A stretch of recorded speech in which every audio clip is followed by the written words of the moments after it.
So I got this thing outside now because this thing really smells. And I figured, let me put it outside for the night. Maybe there was something that was like burning off or something like that.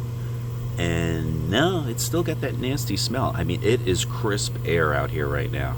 It's kind of cold out. And on my temperature gauge, it was saying 30 degrees. I don't know. But regardless, it's pretty freaking cold out here.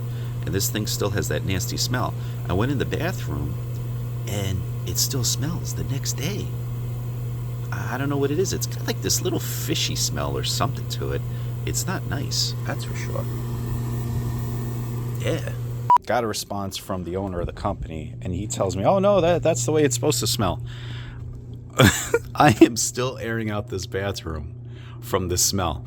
Oh my God, I could smell it from here. I even got the fan on. I got the fan on too. I've been using Lysol to try to get rid of the smell out of this bathroom. There is no way that I could put this in a vehicle. If I was, the car would be undrivable.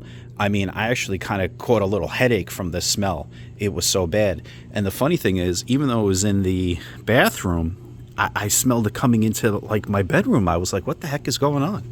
This thing, you know what? Great product if you want to sabotage somebody.